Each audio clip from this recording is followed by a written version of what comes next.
Welcome to Bipolar Talks, a channel where we dive deep into mental health with mindfulness, understanding, and compassion. Before we get started, please don't forget to like, comment, subscribe, and share. Your support helps us spread awareness and reach more people who need to hear these stories. Do you believe in Santa Claus? Do you remember when you were a little kid and you'd eagerly wait for him to deliver presents through the chimney? I've always loved superheroes. When I was 5, I wanted a Superman costume so badly that I wrote a letter to the Three Wise Men, the Spanish version of Santa Claus. I lived in a tall building on the 8th floor, and my mom was worried that I believe I could actually fly like Superman and jump out of the window. So, she probably sent a different letter to the wise men that year. I woke up on Christmas morning, full of excitement, and ran straight to the living room to find my Superman costume. But instead there it was, El Zorro costume. Do you remember that movie with Antonio Banderas, the guy in a black mask and cape? My parents excitedly pointed out that it came with a sword. But I wasn't happy. I had a ton of toys that year, but not the one thing I wanted. I felt so disappointed. But here's the magical twist: days later, I woke up to find the Superman costume on my bed. I remember the smell of the fabric, and it fit perfectly. I never took it off, not even in the summer when I jumped into the swimming pool wearing it. But maybe my mom had a point when she worried, because years later, I ended up in a psychiatric institution believing I had superpowers. What's one childhood wish you never forgot? And how did it shape your life? From the heights of success to a dark place. For nearly a decade, I did what everyone does. I raised 3 kids, worked hard in my banking job, and climbed the career ladder. At the top of my game, everything seemed perfect. But then the pressures of life hit me. Financial stress, a struggling marriage, and the added workload of a coworker who had been fired. I did 2 all-nighters in 1 week to manage everything. Have you ever pushed yourself to the limit and felt like you could just keep going, no matter what? Sleep deprivation isn't something I was aware of at the time. My mind felt like a Formula One engine running at full speed, on the verge of exploding. Yet instead of feeling worried, I felt better than ever. It was like everything in the universe was aligning to make my dreams come true. I told my family, I see the light. They got worried and rushed me to the hospital. In the emergency room, I tried to convince a nurse that she could change the entire medical system. Her confused look said it all. She was just trying to make it through the day. That was my first hospital visit. 10 days later, I was diagnosed with bipolar disorder type 1. Until then, I had no idea what bipolar even meant. How many times have you had an unexpected diagnosis change your perspective on life? The struggles of being bipolar. It turns out that bipolar affects about 2 to 3% of the adult population, and 8% might be on the spectrum without being diagnosed. Think about how many friends and family members have bipolar or similar conditions. They might be living with it silently. Being bipolar isn't just about the extremes, mania and depression. There's so much in between.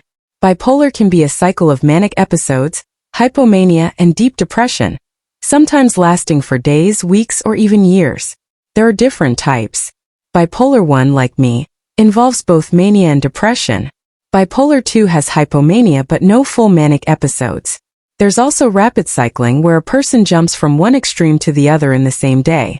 75% of people with bipolar also suffer from anxiety. And on top of that, conditions like PTSD, insomnia, and other symptoms are common.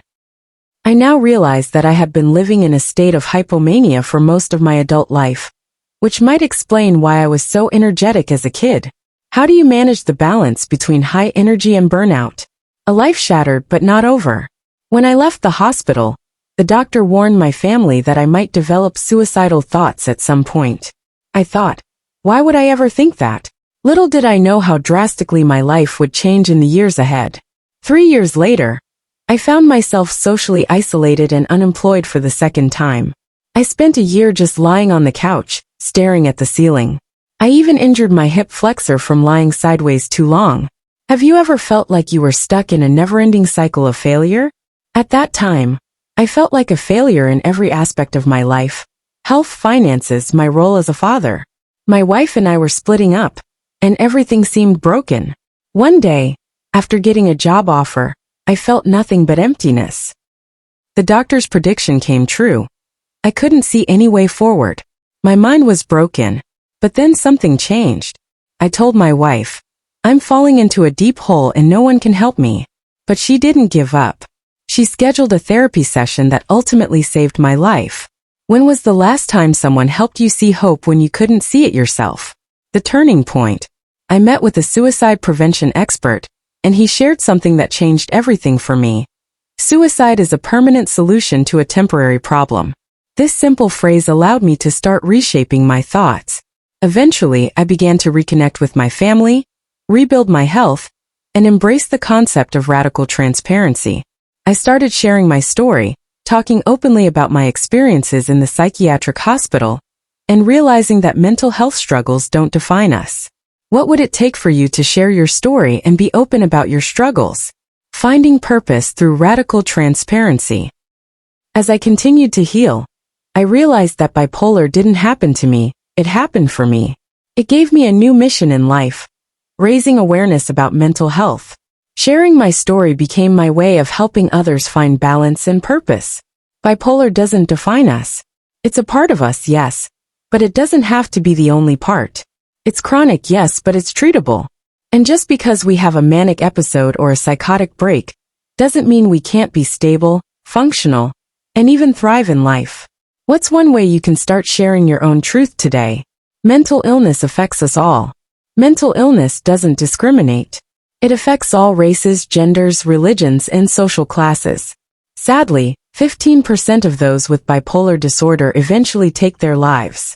Some of the brightest and most creative minds are taken too soon because of this invisible battle. Mental illness is no different from a physical illness, except it's harder to treat and often harder to see. But that doesn't mean it can't be managed or even cured. How do you think we can help reduce the stigma around mental health? Let's keep the conversation going. So, I want to leave you with 3 simple questions to ask someone you care about. 1. How are you really doing? 2. How do you feel about your mental health? 3. What can I do to support you?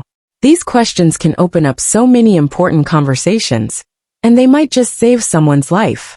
Remember, it's okay to not be okay. Just like Naomi Osaka said, mental health matters. But my favorite quote is by Marianne Williamson. Our deepest fear is not that we are inadequate. Our deepest fear is that we are powerful beyond measure. Even when life feels impossible, know that you have the strength inside you to overcome it.